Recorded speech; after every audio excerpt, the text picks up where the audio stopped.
অসমে প্রকাশিত হলো নাগরিকপঞ্জ চূড়ান্ত তালিকায় নাম নেই ১৯ লক্ষের। এর আগে তালিকায় নাম বাদ পড়েছিল প্রায় ৪০ লক্ষের। চূড়ান্ত তালিকায় ১৯ লক্ষের নাম বাদ গিয়েছে। সরাসরি করিমগঞ্জ থেকে এই মুহূর্তে আমাদের সঙ্গে রয়েছেন আমাদের প্রতিনিধি উজ্জ্বল মুখোপাধ্যায়। উজ্জ্বল, অনেকের নাম বাদ গিয়েছে, এখনো পর্যন্ত ছবিটা ঠিক কিরকম?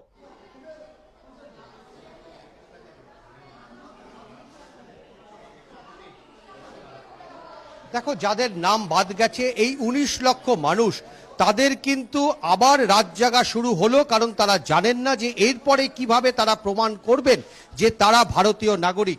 এখানে চলছে এনআরসি তালিকা মেনে এখানে আসছেন, তারা তালিকা দেখছেন এবং যাদের নাম বাদ যাচ্ছে নিঃসন্দেহে এটা তাদের কাছে একটা বড় রকমের প্রশ্নচিহ্ন যে এরপরে কিভাবে তাদের নাম এখানে তুলতে তারা পারবেন। আপনার নাম ছিল? আমার নাম ছিল। এবার উঠেছে?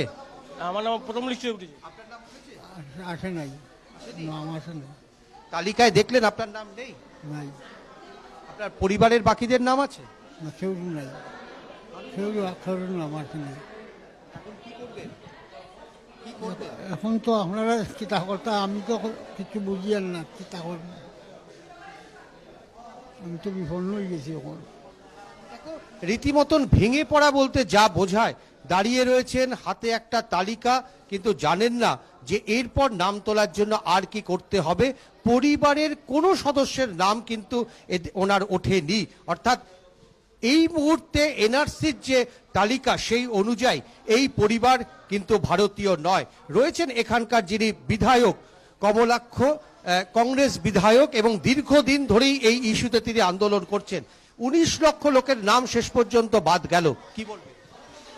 দেখুন, আলটিমেটলি ব্যাপারটা হচ্ছে গিয়ে যে এনআরসি যখন থেকে চলছিল তখন থেকে আমরা বলছিলাম যে যে প্রসিডিওরটুকু ফলো করা হচ্ছে, যে মডেলিটিস যেগুলো আছে সেই নিয়মগুলো বারবার পরিবর্তন করা হচ্ছে।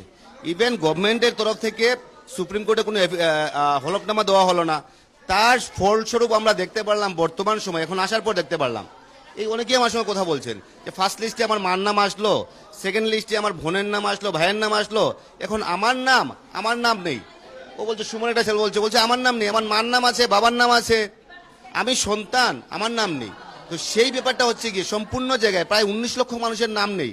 আর এই ১৯ লক্ষের মধ্যে অধিকাংশ ভারতীয় মানুষ। এই ব্যাপারটা হচ্ছে গিয়ে আজকের দিনে কালকে একজন মানুষ আত্মহত্যা করলো কাটলিচড়াতে। আপনার কারণ সরকার বলছে ট্রাইব্যুনালে যাওয়ার সুযোগ রয়েছে, ১২০ দিন সময়, কিন্তু ট্রাইব্যুনালে যেতে গেলে কমপক্ষে ৫০,০০০ টাকা খরচ। কি করবেন এই গরিব মানুষ? এই যে মানুষজন দাঁড়িয়ে রয়েছেন, তাকে ট্রাইব্যুনালে যেতে গেলে ৫০,০০০ টাকা খরচা করতে হবে। সবচেয়ে বড় ব্যাপার হচ্ছে কি, আপনি ট্রাইব্যুনালে যাবেন ঠিক আছে, কিন্তু যার নাম নেই তার ভিতরের জ্বালা যন্ত্রণা সেটা বোঝা যায়। আজকে আসামে প্রায় ৫৮ জন মানুষ আত্মহত্যা করলো। আমাদের গত পরশুদিন রাতাবাড়িতে একজন আত্মহত্যা করলো, প্রীতিভূষণ দত্ত। কালকে সত্যেন্দ্রনাথ দে এই কাটিছড়াতে উনি ওই জায়গায় আত্মহত্যা করলেন। প্রায় এই ঘটনা চলছে যে মানুষ বইয়ের নাম নেই। প্রীতিভূষণ দত্ত, ওনার বইয়ের নাম নেই, উনি চিন্তা করে আমার বইয়ের নাম নেই, আমার বোর কি হবে। উনি বলছেন যে আমার ছেলের নাম নেই, কি হবে। তাই বর্তমান সরকার পরিকল্পিতভাবে হত্যা করছে। আজকে সেইগুলো এফিডেভিট দেওয়া দরকার ছিল যে এই প্রবলেম আছে, এই প্রবলেমগুলো সলভ করুন। আজকে সেই প্রবলেমগুলো সলভ করা যায়। 10 থেকে এনআরসির কাজ চলছে, আজকে 19। এতদিন সবাই পেল। আজকে আমাদের গভর্নমেন্ট শুরু করেছিল, কিন্তু বর্তমানে এই গভর্নমেন্ট আসার সঙ্গে সঙ্গে যেভাবে এনআরসি প্রক্রিয়াটাকে কঠোর থেকে কঠোরতম করে নিল, তার জন্য আজকের অবস্থা। মানুষ আত্মহত্যা করতে পারে। সবচেয়ে বড় প্রশ্ন উঠছে, যে প্রশ্নটা এই মানুষরা করছেন যাদের নাম এবারের এনআরসি তালিকায় উঠল না, চূড়ান্ত তালিকায়, যে 9 বছর ধরে বারবার নথিপত্র পেশ করার পরও তাদের নাম বাদ যাচ্ছে। ফলে ট্রাইব্যুনালে যাবে সেই কাগজ নিয়ে, যে কাগজ বারবার তারা জমা দিয়েছে এনআরসির কাছে, তাতে তার নাম ওঠেনি। ফলে ট্রাইব্যুনালে গেলে পরে সেই কাগজ কিভাবে বৈধতা পাবে? অর্থাৎ ট্রাইব্যুনালে যাবেন ঠিকই, কিন্তু সেই ট্রাইব্যুনাল কিভাবে চূড়ান্ত তালিকায় তাদের নাম তুলবেন বা ট্রাইব্যুনাল ঘোষণা করবেন তারা ভারতীয়? অর্থাৎ এই মানুষরা, তারা আরও ১২০ দিন তাদের হাতে সময় রয়েছে, কিন্তু তারপর কি তাদেরকে দেশছাড়া হতে হবে?